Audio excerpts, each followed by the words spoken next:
boxing fans, welcome to another edition of Boxing for Real. I'm your host, Don Omega, Iron Truth with me. Let's do this. Okay, first off, Golden Boy Promotions has signed or has some kind of deal with Sultan Ibragimov. Don't know why he's doing this. Don't know why De La Hoya would do such a thing. I guess they're trying to get into the heavyweight picture. This isn't the way I would do it. Thoughts? Well, not much to say. Ibragimov is a joke. Don't know why they're wasting their time with this guy. He showed he had power, but he showed he couldn't beat Ray Austin. Yeah, they should have invested in Calvin Brock. He's a free agent right now. That would be a good heavyweight who's undefeated, who's a top 10 heavyweight to start with to get in the heavyweight mix. Absolutely, the boxing banker. They should have banked on him. There's nothing saying they still won't, but that's true. We'll see what happens with this. I don't expect much from Ibragimov. Neither do you. No, of course not. So let's move right along. Looks like Kasim Ouma and Jermaine Taylor may be fighting. Good, interesting fight, for sure. And this would mean Ouma would be moving up to middleweight. Yeah. And can he manage to move up? I think he can. I would pick Ouma to win Yeah, go ahead. He has the hand speed that would just... I don't think Taylor can take the pressure that Ouma would put upon him. Yeah, I'm going to go with Ouma by a pretty wide 12-round decision. He's too much volume punching, constantly throwing punches, and he's faster than Taylor. Taylor, of course, does have more power. But as you know, I think Taylor is overrated, of course, and I think he's lost his last 3 fights. This will be number 4. Whether or not Ouma will get this win or not, we'll have to see. So that could happen again, you know. Yeah, it could happen, or it might be too much weight for Ouma to actually go up, or who knows. But and Taylor is clearly the bigger guy in this fight. He started out at a higher weight, 168. Yeah, 168. And moved down, and Ouma would be moving up. So, interesting matchup. I kind of wonder if this will actually come off. This is a very dangerous fight for Taylor to take. Yeah. And it doesn't make a lot of sense to me. But maybe he will take it. We'll see what happens. Okay, also Margarito and Josh Clottey. Josh Clottey really wanting to fight Margarito might happen at the end of this year. Yeah, December 2nd on Showtime, along with the Miguel Cotto fight, making his debut at welterweight. And Clottey Margarito is an interesting fight. I'm going to pick Clottey to beat Margarito. Not going to be shocked either way. Margarito's overrated, as we've said before, of course. Clottey is one of the many that's called him out. So maybe I'd be a little surprised if Margarito beat Clottey after seeing Clottey's performance. It'd be the best person he's beat to date. Definitely. And I definitely favor Clottey and love to see that fight. And Margarito, fight someone. We'll keep saying it. We're not going to go away and quit saying it until you do fight someone. Yeah. And when you do, you'll lose. But anyhow, also talking about people that will lose, eventually at least, Ricky Hatton is going to be fighting Juan Arango, it looks like. Yeah. It looks very possible. We might have mentioned that before.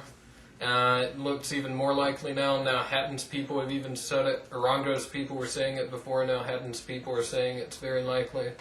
And it seems whenever both parties are saying that, a lot of times it's what ends up happening. And I think this fight favors Arango, even though Hatton will probably win. It's still... I guess it's a dangerous fight, even though he doesn't know it. I'm going to have to go with Hatton on this one. Arango, I've seen some impressive performances, but I don't quite think he's ready for Hatton. Not to say that I think that much of Hatton, of course, but Arango just very inexperienced still. He's still only had 18 or 19 fights. So. And it may just be too soon. Yeah. Too much too soon. Yeah. He might be biting off more than he can chew. I say if he feels he's ready, go ahead. Worst case, he loses to Hatton and learns from it. Yeah, so he's still got time to come back from it. He's young. So. And yeah, so if that gets made, we'll see what happens there.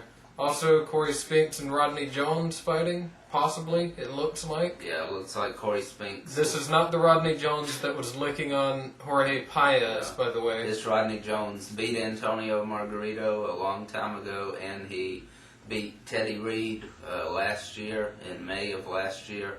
And anyway, Rodney Jones is a mandatory defense for Corey Spinks' IBF title at Good fighter. junior middleweight. And Spinks should have an easy time with him. Nothing special about Jones. Spinks was going to supposedly get the Mayweather fight, it looked like, for November 4th, but Baltimore got that instead, so now Spinks has to look in other directions. Yeah, Rodney Jones is just he's a good, decent fighter, nothing special like you said, just a solid guy. So yeah, that should be a Spinks easy win, cakewalk. And not too much trouble there. Also, last week we forgot to mention, because it wasn't on TV, Joe Messi won a second round TKO. Actually, I don't think the results were even in on that yet at the time of our recording. A 4-rounder too. It was a 4-round fight. Looks like it doesn't matter that it was 4 rounds, although 4 rounds, come on, Messi. And he got a good confidence-boosting knockout win in Arkansas, I believe. That's his first knockout since he's come back this year. That's his 3rd fight this year, so he's at least getting some of those tune-ups out of the way. And he's staying active. Yep. This fight was, as far as we know, totally off TV. I don't think it was broadcast anywhere. I doubt it. And also, finally, Liakovic has been calling out Vladimir Klitschko. Apparently, Klitschko was calling out, it's rumored that he was calling out Oleg Meskayev instead of Briggs now, which, how convenient that he would want to fight him instead of Hussein Rahman. Yeah. He wouldn't have been calling Rahman out had he won the fight last week. But Rahman didn't win. We're not going to go on that, but I say, yeah, if Klitschko isn't going to fight someone meaningful, Liakovic, sure, why not? Go ahead and unify 2 of these heavyweight titles at least. Let's get some of this stuff going, and also so the winner can lose to James Toney, and Toney can get 2 belts at one time, in one shot. Kill 2 birds with 1 stone. Yeah, the heavyweight division is in its worst state ever by far, with all these 4 champions. They're nothing, so I don't know what to say. It's in a horrible state right now. That's right, it's in a worse state than South Carolina, and that's a pretty damn bad state. Remember that. Okay, that's going to be our show, boxingforreal@gmail.com. Remember to email us, and